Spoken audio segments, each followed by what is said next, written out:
My name is Mario Garibay. I'm the Assistant Dean of Student Affairs for Muir College at UC San Diego, Muir College is one of the 7 undergraduate colleges here at UC San Diego. And in my role in Student Affairs, so each college has its own Student Affairs unit. And in my specific role, I help support students who may be in distress. I'll meet students through the student conduct process, as well as through leadership opportunities, whether in student organizations, as a student intern, or I also facilitate leadership programs. So it's a little bit of the extra co-curricular activities that take place outside of the classroom, in which I help support students through that process.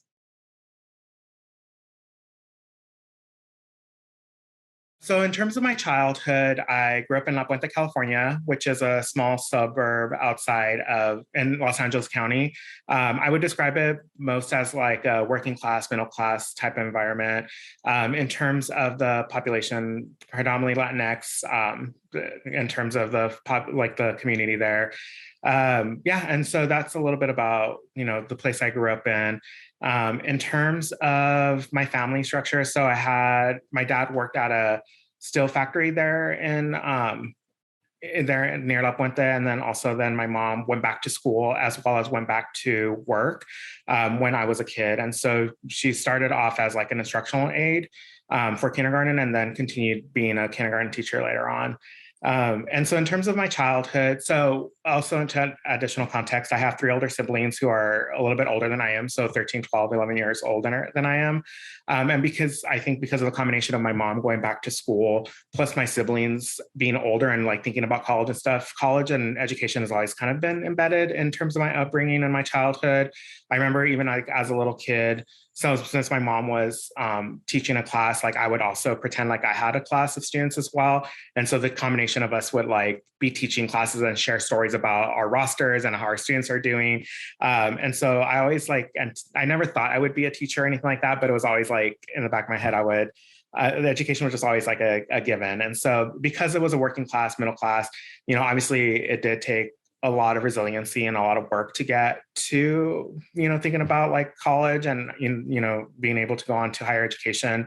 But it was always something that was kind of like a given at the same time, because my mom really embedded in us like the importance of, getting an education and making sure that you do something, beyond La Puente. And so that was something that was always a part of me. And so, yeah, so she continued to do that in terms of really instilling that educational piece of it as well. I think because she went back to school and back to work around the same time, there was a shift in the dynamics of the family, where there was just like this blend of like progressive ideals that she was picking up in education, plus, more cultural values and traditions that we had growing up. And just kind of like that, I would really say, really helped shape my upbringing.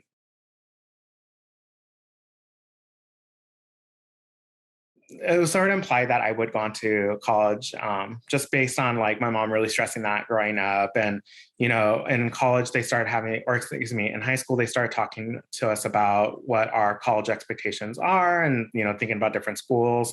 I was actually really shy in high school. And so there's always a little part of me that's introverted. And so I was trying to find a smaller campus. And so I applied to a number of different private institutions just because I didn't want to do a kind of a large institution similar to like UCLA, for instance. And nothing bad about UCLA, but my brother went there. And I think that's part of the influence as well, is that my siblings also were in college around the time that I was, or had gone through college when I was like thinking about college myself. And so I saw, based on their experiences, what they enjoyed or didn't enjoy about their experiences. And so that's why I was leaning towards doing like a smaller private institution, which is, how I ended up at University of San Diego here in San Diego. Small private school. I went on campus for a campus tour. At that time, my brother worked for admissions at University of Redlands, and he would always get to know the admissions folks in University of San Diego because alphabetically they were always like next to each other. And so he was like, try USD. I stepped foot on campus, and I just felt like I belonged there. Like I just felt like, and something about the feeling, the mood of the campus. I was just like, oh, this is something I can see myself at. And my mom encouraged, me as well. I got a really good scholarship to go there. And so that's how, when it came to make a decision about it, I decided to go there. the other benefits of it is that it was like close enough to family, where if I needed to drive up, I could, but not too close to family that if they just needed to come visit me, there was a little bit of distance. So it was a happy medium, and I just kind of felt at place there.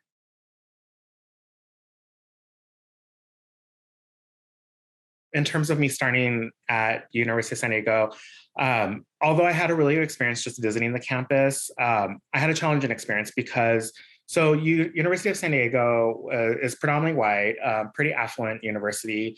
And so in terms of my sense of belonging, it was, even though I felt like good about my decision to go there, it was still challenging trying to find my place in the community early on. At that time, my brother had transitioned to a new position there at the Multicultural Center, and and one day I like set up a lunch to go visit him. I didn't really know much about the Multicultural Center, but he was running late from a meeting, and in that time, I was able to connect and meet with other students who were at the Multicultural Center. And I don't know if it was intentional that he was late, but it was helpful because it was allowed me the opportunity to connect with other students. And I was like, oh, I can see myself hang out here and getting involved. And then that springboarded to other things and finding my place on campus. And so I ended up getting really involved at the University of San Diego. I became part of student government. I joined other student organizations. I became part of the orientation team. I really immersed myself in like the leadership and opportunities that they had at USD. And so once that happened, then, I continued to get more and more involved. And then I had an advisor in my student government who was like, oh, you can get a degree for this, right? Like you can get a master's in, leadership or higher education or student affairs and continue this type of work. And I was like, oh, yeah, of course. Of course you have another degree in terms of this type of work. And so he, at that time I was, torn between if I want to do a master's, if I want to go work. And, he just informed me about this field of student affairs. And I was always involved in student affairs, but never thought of it as something I can work in, And I was like, of course, you have a job in student affairs, why wouldn't I be able to work in student affairs too? And I think that then and I also really enjoyed my experience at USD. So I wanted to continue there as well. And so this was again, one of those things around it just being a really good fit where I was like, okay, well, I want to continue doing this. I'm really enjoying what I'm doing in my leadership, in my leadership roles, potentially I can do this, in terms of helping support other students in their experiences. Because for me, it was about, not just because I wanted to continue and pursue this, but also there was a part of me that's also I can then help foster that type of environment for newer students coming through. So, for that other Mario who comes through, who doesn't feel like they belong at the university, I then can be my advisors or other staff who helped, create that community, foster that space for them as well. And so there was that part of giving back to others like me. And so I think that was a part of it as well as wanting to continue to pursue it. And then it worked out that USD also had a program there. So I was able to continue to be part of the USD community. So graduate school was daunting at first. It was very different than undergrad. And so part of me at some point, and maybe it's just that imposter syndrome or when you start off in a new program or something, I was like, maybe I'm not ready for this because here I am. I was just involved in student government. I'm like, yeah, I want to continue. I want to do this. And then I had a really challenging first semester in terms of academics. And I'm just like, oh, this is different. This is high level theory. Also one of the classes I had was a group dynamics class. And it was really intense for someone who was new and right out of undergrad, with in the same class with doctoral students who have been doing this type of work for a long time. And so, but part of it is again, I think there's other individuals who are it's okay, you belong here, right? And so I think that that continues even beyond my undergrad, where I was I had individuals and advisors and other staff people are it's the first quarter is always going to, or the first semester is always going to be challenging, and there's people here to support you, and you got into the program on your own merit. It's not you were just given this. And I think it was really important to hear things like that in terms of that motivation, and then in terms of kind of always going back to the idea that in the long run, I'm doing this for a reason, right? It's not just, on a whim. Like, it's a very expensive whim. It's a very time intensive whim for me to just be like, oh, I'm just going to do a master's program. But it was something that like always in the back of my head knew that at some point I wanted to be in a role where I help others, and that was going to be my motivation to get through the program. So I think the combination of that support that I got, and then that motivation, keeping, essentially my eye on the prize in terms of, I want to give back. I want to give back in the community. I want to, help foster that sense of belonging for other students. And in order for me to do it, I have to be able to continue through this program. And it got me through it. And and now here I am.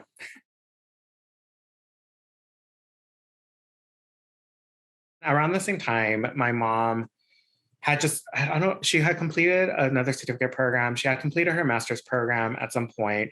I think that totally aligns with, I think just in general, my family was always about education. My mom, especially, like really stressing like the importance of education and getting that, and continuing pursuing that. So for her, because she had the master's program, because my brother had already gone through a master's program as well, it didn't seem as unrealistic in terms of like nobody in my family didn't, like there was other people in my family who were able to do it. And so I think that was always helpful to have. I think my mom secretly wanted me back home because, she was hoping that maybe after undergrad I would come back to Los Angeles. But I mean, she was fully supportive of it. And I think because she valued education so much, it's, I think, what really reminded her, like, it was never a thing where it's like it was competing with the family or anything. It was always like, this is just part of the process. And she was there to support me every step of the way. My dad didn't quite understand my program, so that was a little bit different. He didn't understand my program, number one. He didn't understand why I was going back for a master's, but that's just because he didn't grow up with that, right? So I think his formal education went up to about the third or fourth grade.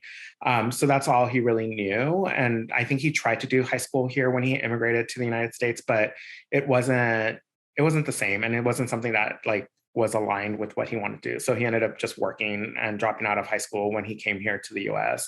And so I think it was harder for him to understand what I was doing or why I was doing it. But I think he still understood the importance of it and why it was important, and was still very much like supportive and proud of me throughout the process. But yeah, so I would say that it varied, but I think because, again, I think other folks had gone through the program in their own respective fields, that they understood, what it was for me and why it was important for me. So I just recently graduated from program in 2020. I was supposed to walk in 2020, but wasn't able to walk until 2022. But yeah, so I did the program. It was around the time that I was transitioning down to San Diego. And I was looking at doctorate programs. Around that time, I was doing various job searches. And I realized in order to be more competitive, doctorate was on the table and something I had to take into consideration. And, similar to like my grad program in terms of, making sure that I'm motivated, making sure that, it's something that I really invested in. It had me, I had to like explore different options and whatnot. And one of the ones that I was already looking at when I was at UC Irvine was the UC San Diego San Marcos one, primarily because it was a good, it really emphasized, aside from equity and just social justice, it also emphasized, praxis and being able to apply what you learned in the classroom in the real world. And so that was something that like intrigued me, because obviously that aligns with, what my own style is in general when it comes to my education. And so, and also like, I like learning and I like growing. And so, and around the same time, my mom had passed away, and she was looking at various doctorate programs in K-12, so continuing in it. And so there's like this like sentimental part of me, this like personal side where I was like, so my mom wasn't able to complete the program or even get to in a program. And so for me, it was like, okay, I'm going to do this for her. Like she always emphasized education was really important. She always emphasized like continue to pursue, and continue to do more. Like, I think I get my overachiever status from her, and I think when she passed away, there was like this certain like calling in me. I was like, I need to do this and I need it for her. And so, I happened upon the program. I came down to San Diego around the same time. It just worked out with the timing wise, that I was able to continue, that I was able to be down here in San Diego while being in the program. And so, yeah, and then that's how, and so then I applied and I got in, and, and I have no regrets about the program. I actually really enjoyed the program here. Because again, it really did emphasize that element of, okay, making sure that you combine what you're learning in the classroom with what's happening in the real world. So at the time I was working in Warren College. A good example of that is I was working with transfer students in that role. And so being able to talk about transfer students in my program and do a project around research around transfer students, combining that and then maybe doing some applicability in terms of or some application in terms of the work that I was doing there in Warren College, and combining that, and so yeah, so I think that that's sort of how I hopped into that. It was, again, same as with my master's program, felt very daunting at first. I was just like not ready for the amount of reading in that first quarter. But I'm so glad that I did it. And again, in terms of looking at the different programs, and both here, I was looking up in Orange County as well here in San Diego. It was a good fit because, again, it was just, they staggered the program out over 3.5 years. So the assumption that you come in with your master's already, and they stagger the program. So it's a way that as long as you kind of know what you want to do at the beginning, you can kind of use the coursework throughout the 3.5 years to be able to work towards what your dissertation is going to ultimately end up being. It was also, I think the people and the staff and the faculty there just really understood that we were all full-time working professionals. And so, there's just this like sense of empathy, and, they're like, okay, we'll work with you as well in terms of kind of getting through this program. And I think also just, in general, I think it was, in terms of affordability, it was the best value for how much, the degree costs. Like, I think it was realistic given I was doing a lot of research, and some programs are super expensive and I couldn't do it full time to get it paid for. So it was just a good balance of all the different things. And it was a good fit. And also because I had both my undergrad and master's degrees from USD, I was looking to diversify my third degree as well. So it all aligned. Again, I don't know if this is a theme that's coming through in different things, but it just sort of aligned for me as well in terms of, a good fit for me.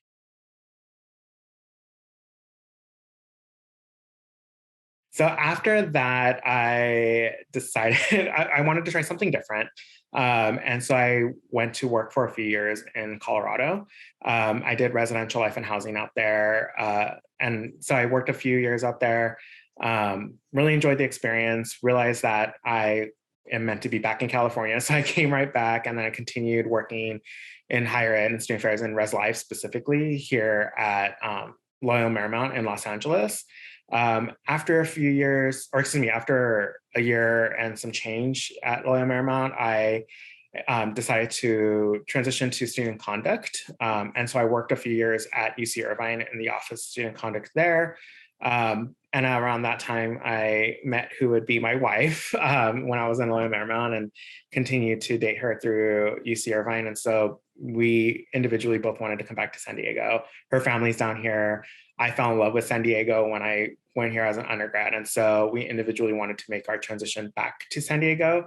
And I was open to, different positions. She wanted to stay in res life. And so I happened across the position when I worked at Warren College at UC San Diego in student activities. And I was like, this is like a good fit. I enjoyed the idea of like the college system because I had learned about it and I'd heard about it. And I didn't really know about it as an undergrad. Had I been an undergrad and done better research about some of the public schools, I may have come actually to UC San Diego, because it has the college system, which makes it feel more intimate in a larger campus and larger university, which I wanted like a small intimate space, like a private institution, which tend to be smaller. And I just didn't know about it. Right. And so, but I started meeting people at UC San Diego through my role in student conduct. And I was like, oh, tell me more about this college system. It sounds like, really interesting and somewhat unique. I know Santa Cruz has it too, but, I was really interested in it. And so at that point, I was like, yeah, I want to head down to UC San Diego. It's the type of population of students that I want to work with. It has the benefits of a larger institution, but also that tight-knit, smaller community that you get out of private school. And, it was a really good fit. So then I made my transition down here to UC San Diego in that role. I was at Warren College for about 5 or so years. And then right before the pandemic, I got this position as the assistant dean over at Muir College. So yeah, that's a little bit of my career trajectory. So I have different responsibilities as the assistant dean. A part of it is doing outreach to and programming for underrepresented populations. So that's like first gen transfer, underrepresented minority populations. So I work with them and do some series of programs for those individuals. In my role, I also do leadership programs. And one of the biggest things in my role in charge of that program is that really making sure that everyone sees themselves as potential leaders and having the capacity to be leaders. And so I frame it, workshop series around being able to really tap into people's leadership opportunities or abilities. I also do support students through like if they're students of concern or if they just need additional support, I can work with them to find the best resources on campus, or if that's just someone, or if it's just someone to talk to, I provide them that opportunity. And then also adjudicate cases related to student misconduct. So I do meet with students through that process too. And I really do enjoy student conduct primarily because it's educational in nature. And so it's about learning from mistakes, learning about the impact on the community and how we could move forward to make better decisions in the future. So it's a little bit of everything. But yeah, and I work with specifically Muir College, which is 1/7 of the population of the undergraduate students. So interacting with them in various ways. I also supervise our student activities person who hosts a number of different programs, social, cultural, and educational programming, as well as our new student orientation person as well. So, at the beginning of the year, we have an orientation program for all incoming students. And so that's a great way to connect with and engage with students right off the bat so that they have that sense of belonging right away. When you think about the student experience, I do think of it holistically. And I think part of it is, thinking back to my experience as an undergraduate too, I think a lot of my learning was in the classroom through my ethnic studies and sociology classes. But really, when I think about the application of that, what I've been learning in the classroom also applied to the outside of the classroom.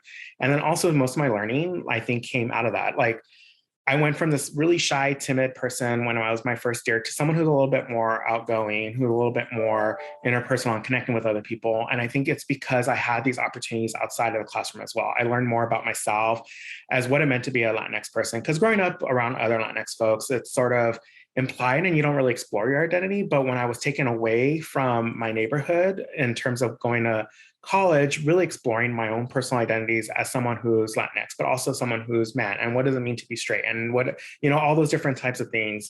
And that's some stuff that you do learn in the classroom, but you really do learn it outside of the classroom too. And just like those leadership skills that you don't, or like the social skills that you get outside of the classroom, is part of it as well. And I think part of it is we are when I look at students that I work with, they're whole students. They're not just people who go to class. They're also people who live in our halls. They're also people who go to our events, and making sure that their overall experience is well-rounded so that they are learning outside of the classroom. So they are getting that support. They are getting that sense of community, because in order for them to fully thrive, their whole person has to thrive, and not just one segment of their experience, but as a whole, making sure that they're fully successful. And in order to do that, that does require a lot of stuff outside of the class as well.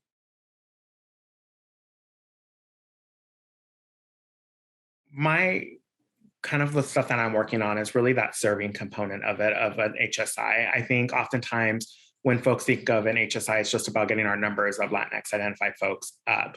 But for me and my role, both in the college as well as with the Heritage Months and with CLSA, the Chicanx Latinx Staff Association, it's about that retention piece, that serving piece. How do we make sure that once we get the students here on campus, that they're also really successful and thriving and not leaving the institution? Like once we get them here, it's like, we can't just let them loose. We want to make sure that this is a community where they belong as well. And so in terms of the Heritage Months, that's been really helpful. So I did my dissertation on the retention and advancement of Latinx student affairs professionals, but a lot of it applies to students as well in terms of kind of some of the cultural values and things that will help with retention. One of the things is being able to be recognized on the community and celebrated in some context, some way as well. So I think for my role in the Heritage Month, I think one of the biggest things is that it allows our identity as Chicanx and Latinx folks to be seen on campus and to be celebrated and recognized and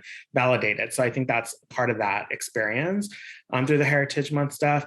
In terms of CLSA, again, one of the things that I found in my research is that in order to help support and foster the success of our students, our staff also needs to be supported. And there needs to be a focus also on like how do we make sure that our staff are thriving, because we talk a lot about mentorship and we talk a lot about supporting our students, but if there isn't staff to help support them or help mentor them, then it's going to be challenging. And so I think that's where the CLSA stuff comes through. One of the biggest things also, again, in my research and just anecdotally, is that you see if students see themselves within faculty and staff as well, then they, then they aspire to those things. Like I fortunately had a mom and brothers and sister who went through college, and I was able to see myself in that because they had that experience. And so it's important for students now to see themselves in the staff, and represented in that way as well, so that they can see themselves there. And then also they can see themselves as part of the community too. And then specifically, one of the programs that we do through CLSA is a mentorship program, because again, you can have multiple mentors. Like myself, I have various mentors of various identities, but also one of those important things to have a mentor who has a similar cultural identity as you to help in terms of your retention. Because there's just, being Latinx, there's certain like cultural nuances that it's helpful that somebody knows what you're going through. They just like get it. And so it's helpful for that, for our mentorship program, because it's like not only people who are here at the institution who can help us connect to resources, because there's a lot of staff who can do that, but something about having someone who's Latinx identified in that way as well could help you navigate maybe what they call like the hidden curriculum, or just, things that you may not necessarily know from a perspective as a Latinx person.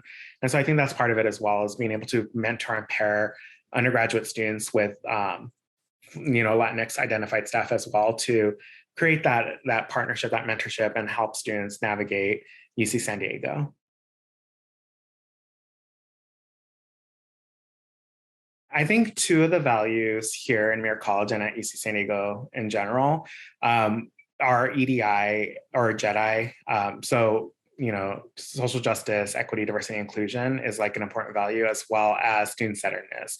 And I think because we recognize that our work has to be adaptive to the experiences of our students and their diverse identities, then it allows us to be like, okay, what are best practices? What are you learning? What are you hearing about this? Because the student population will continue to grow and change, and the way that they need support, the way that they navigate college and universities and higher ed in general will change and evolve over time. I mean, I think the experiences of our students these days are influenced by things that are happening at the national level and, or at the global level, realistically. And I think part of that is because we always are thinking about the students in terms of the work that we do. It's a matter of like not having students necessarily adapt to the university, but having the university adapt to our students. And so it's like, what are the services and programs we're offering to best meet the needs of the students that are coming through? And I think also because of our focus around equity is being able to see that students will experience college in different ways. And so I think it's about really questioning sort of like what we've done, how we've done it, is that the best way that we're meeting all our students? And specifically, is that the best way that we're meeting the needs of our Latinx students, our Black students, our API identified students? And so being able to adapt what we've normally done over the past number of years to be able to, again, really focus on honing like, why are we here? We're here for the students. And so, that allows for flexibility and creativity to kind of just go away from what's been tradition to things that are really intentional and things that are really focused on our, the current student needs.